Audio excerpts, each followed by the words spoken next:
Welcome back to Eerie Narratives, where we dive deep into the shadows of the unexplained. Tonight, we're heading to the misty hills of rural Vermont, a place where the past refuses to stay buried. Our story? The Headless Bride's recurring midnight ride. This isn't just a tale pulled from thin air. It's woven from whispers passed down in small New England towns, old newspaper clippings yellowed with age, and the kind of local legends that make folks lock their doors on moonless nights. If you're new here, hit that subscribe button and ring the bell, because stories like this, they tend to linger. Now, dim the lights. Let's begin. The Forgotten Depot. Nestled in the Green Mountains of Vermont, about 30 miles from anywhere that matters, lies the tiny hamlet of Willow Creek. Population, barely 800 on a good day. Main Street has one diner, a post office that's open 3 afternoons a week, and a single blinking traffic light that nobody pays attention to. At the edge of town, where the old logging road meets the rusted tracks, stands the Willow Creek Depot. Built in 1887 during the railroad boom, it once bustled with timber barons, honeymooners heading to Montreal, and families escaping the cities for fresh air. But in 1954, tragedy struck. It was October 31, Halloween night. A young bride named Eliza Hawthorne was traveling north on the last passenger train of the season. She was 22, radiant in her white lace gown, veil trailing like mist. Her groom-to-be waited in Burlington. The train was late, the fog thick as soup. Witnesses later said the engineer saw something on the tracks, a figure in white waving desperately. He slammed the brakes, too late. The locomotive derailed, plowed into the platform. Eliza was thrown from the carriage. Her head, severed clean by a jagged piece of metal. The rest of her body landed near the station steps. The railroad blamed operator error. The depot closed permanently weeks later.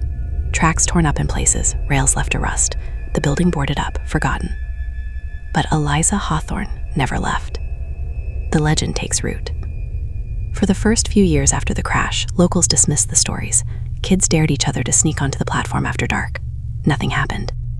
Then came the new moon nights. Every dark of the moon, when the sky is blackest, Eliza returns. Around midnight, folks say you hear it first, the slow, rhythmic clop of hooves. Not a modern engine, no, a horse-drawn carriage, like something from the 1800s, pulling up invisible tracks. Then the music, a warped, off-key wedding march played on phantom violins and a piano that's out of tune. Laughter, hollow, echoing from invisible guests. And leading them all, the Headless Bride.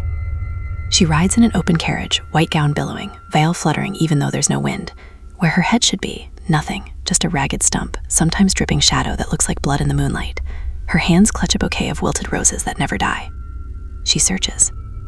Every time she stops at a house with an unmarried daughter, the carriage halts. The headless figure descends, graceful, silent, and approaches the door. If the family has hidden the girl well, prayed hard enough, burned sage or salt at the thresholds, sometimes Eliza moves on. But if not, the door splinters inward without a touch. Screams echo through the town. And by dawn, the girl is gone, vanished, no body, no trace, just an empty bed and a faint scent of roses and coal smoke. Over 70 years, at least 12 young women have disappeared on those nights. The last one was in 2018. Sarah Miller, 19, home from college. Her parents found her room empty, window open, a single rose petal on the pillow. The warnings. Old-timers in Willow Creek don't talk about it much anymore, but if you buy coffee at the diner and ask politely, they'll lean in and whisper. There's Tom Whitaker, 78, who lost his sister in 1962. I was just a kid, he told a local reporter once, off the record. Mama locked us in the cellar. We heard the hooves stop outside, then scratching at the door, like fingernails on wood. Mama prayed the rosary till her knuckles bled. The scratching stopped at dawn. But my sister, she was gone the next new moon, never came back. Then there's Reverend Hale, pastor at the Little Methodist Church. He keeps a ledger of unexplained absences, every entry dated to a new moon. He says the attempts to stop her always end the same. In 1975, a group of men, loggers, farmers, armed with shotguns and lanterns, waited on the platform. They saw the carriage materialize from fog. Eliza descended. They fired. Bullets passed right through her. She turned, her neck stump facing them, and raised one hand. The men vanished, all 6, never found. Their trucks still sit in the church lot, keys in ignition, rusting since 75. The skeptics arrive. Fast forward to last fall. 2 college friends from Burlington, Jay Carlin and Mia Reyes, heard the legend during a road trip. Jake, a film major, laughed it off. It's classic small-town folklore, mass hysteria, probably carbon monoxide from old stoves making people hallucinating. Mia, studying folklore, was more intrigued.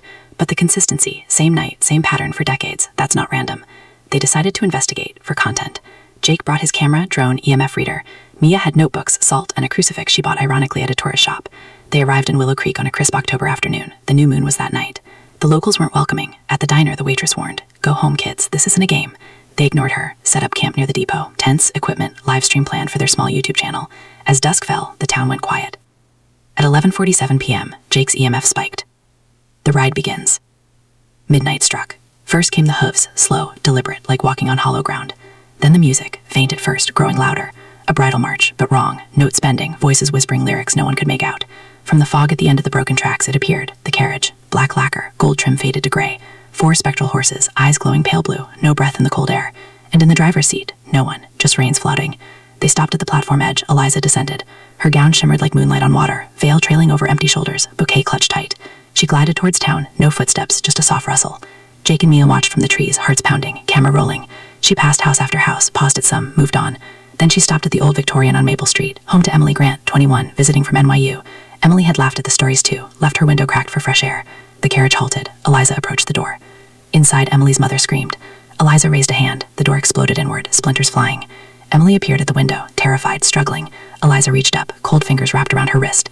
Emily vanished, pulled into nothing. Jake whispered, "We have to help." Too late. Eliza turned, her neck stump facing them. A veil lifted slightly, as if by wind. And though no face existed, they felt eyes on them. The carriage wheels turned, heading back to the depot. But it didn't leave alone. The chase. Jake and Mia ran. The horses galloped, soundless but shaking the ground. They reached the depot. The carriage circled once. Eliza descended again, approached them. Jake dropped the camera. Mia threw salt. It passed through her like smoke. Eliza raised a bouquet. Roses wilted, then bloomed black. A whisper, not from a mouth, but from everywhere. "Join the wedding. Forever." The ground opened, phantom tracks materializing. A ghostly locomotive appeared from mist, old steam engine, bell clanging silently, cars filled with translucent figures in outdated suits and gowns. All staring, waiting. Emily was already aboard, pale, eyes vacant, white dress materializing on her. Jake launched, ground for Emily. His hand passed through. Eliza touched his shoulder, cold like death. Mia screamed his name. Then, silence. Dawn and aftermath. Morning came gray and cold. Mia woke alone on the platform. Camera still recording, battery dead now. Jake was gone, Emily too. The town searched, nothing. Mia's footage went viral after she uploaded it, shaky, terrifying. Experts called it a hoax, but locals knew. They say on the next new moon, 2 more figures ride in the carriage. A young man in jeans and hoodie, and beside Eliza, a new bride, headless no longer, wearing Jake's face where hers should be. No one knows for sure, because no one dares watching anymore. That's the tale of the Headless Bride of Willow Creek Depot. Real or legend? You decide. If you've experienced something similar or live near an old depot, drop it in the comments. But be careful what you share. Some things, listen. Thanks for spending your night with Eerie Narratives. Like, subscribe, share if it chilled you. Next time, something even darker. Sleep tight. Or don't.